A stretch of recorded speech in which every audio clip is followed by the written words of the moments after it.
बाबा जी और हुजूर जी की प्यारी साध संगत जी, राधा स्वामी जी संगत जी। आज का माहौल कुछ अलग ही महसूस हो रहा है। चारों तरफ एक खुशी, एक उमंग दिखाई दे रही है, जैसे कोई बड़ा पर्व हो, जैसे दिल अपने आप झूमने लगे हों। कहीं ढोल की आवाजें हैं, कहीं चेहरे पर मुस्कान है, और हर कोई अंदर से एक अलग ही आनंद महसूस कर रहा है। संगत जी, आज का दिन यूं ही खास नहीं है। इसके पीछे एक ऐसी बात जुड़ी हुई है जिसने पूरे साल संगत के दिलों को जोड़े रखा। ठीक एक साल पहले इसी दिन एक ऐसी सेवा की शुरुआत हुई थी जिसे बहुत ही प्रेम और जिम्मेदारी के साथ आगे बढ़ाया गया।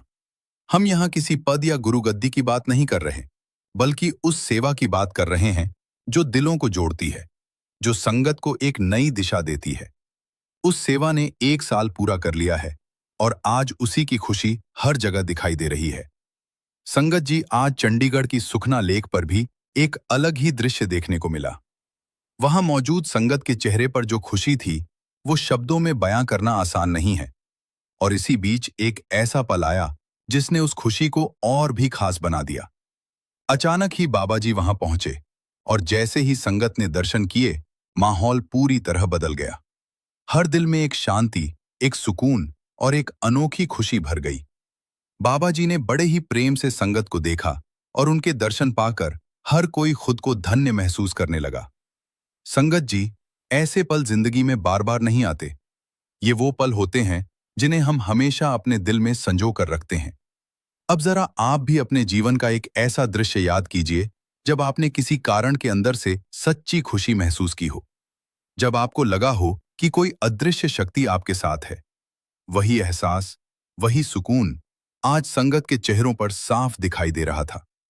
आज शाम लगभग 4:45 के आसपास बाबा जी चंडीगढ़ की सुखना लेक पहुंचे।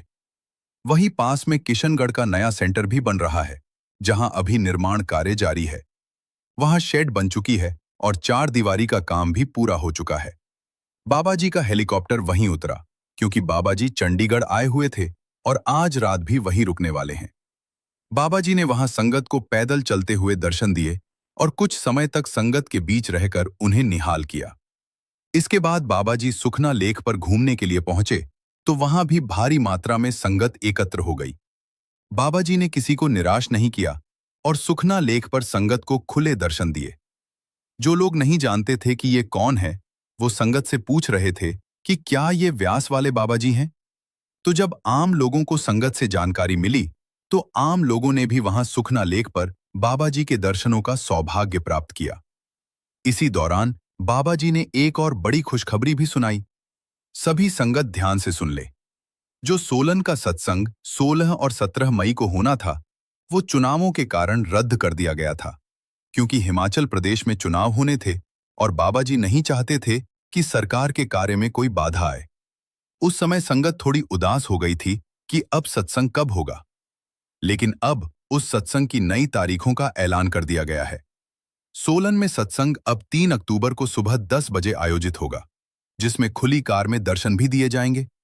4 अक्टूबर को प्रश्न उत्तर का कार्यक्रम रखा गया है और उसी दिन सत्संग भी होगा।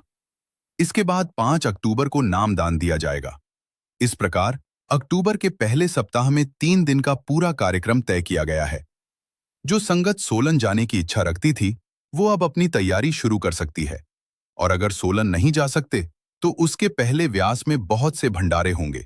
संगत वहां जा सकती है। कई बार कुछ कारण ऐसे होते हैं जो हमें दिखाई नहीं देते, और संत भी हर बात प्रकट नहीं करते। संभव है कि कुछ कार्य अधूरे थे जो अब पूरे हो जाएंगे। अब बात करते हैं हुजूर के उस काम की जो हुजूर ने 1 साल पहले शुरू किया था। आज से ठीक 1 वर्ष पहले हुजूर जी ने अपना पहला सत्संग आरंभ किया था। पिछले साल 4 मई को हुजूर जी ने पहला सत्संग फरमाया था, जो स्वामी जी महाराज की वाणी अमित्र तेरा कोई नहीं संज्ञान पर आधारित था। आज 4 मई को पूरा 1 साल हो चुका है। 1 साल कैसे बीत गया पता ही नहीं चला।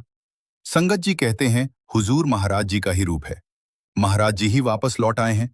महाराज जी को याद करते हुए मुझे महाराज जी के समय की एक बहुत ही प्रसिद्ध घटना याद आ रही है, जो डेरे में रहने वाले एक बैल के साथ घटी थी। आप इस घटना को सुनकर भावुक हो जाओगे। उस दौर में डेरे में पानी की सारी जरूरत एक पुराने कुएं से पूरी की जाती थी। उसी कुएं से पूरे डेरे के लिए पानी निकाला जाता था।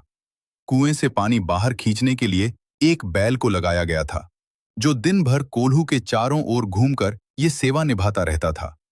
लेकिन वह बैल साधारण नहीं था। उसके भीतर एक विशेष आत्मा थी, जिसे महाराज जी की कृपा से मुक्ति का मार्ग मिला हुआ था। वह बैल दिन भर बिना रुके कोल्हू के चारों ओर घूमता और कुएं से पानी निकालने का काम करता रहता था। लेकिन जैसे ही महाराज जी अपनी कोठी से बाहर निकलते और कोल्हू के पास आकर खड़े हो जाते, वह बैल उन्हें देखते ही तुरंत वहीं रुक जाता था। महाराज जी जब तक वहां उपस्थित रहते, वह बैल बिल्कुल स्थिर खड़ा रहता, 1 इंच भी आगे नहीं बढ़ता था। चाहे उसे कितनी ही बार डंडे मारकर चलाने की कोशिश की जाए, वह तब तक 1 कदम भी आगे नहीं बढ़ता था।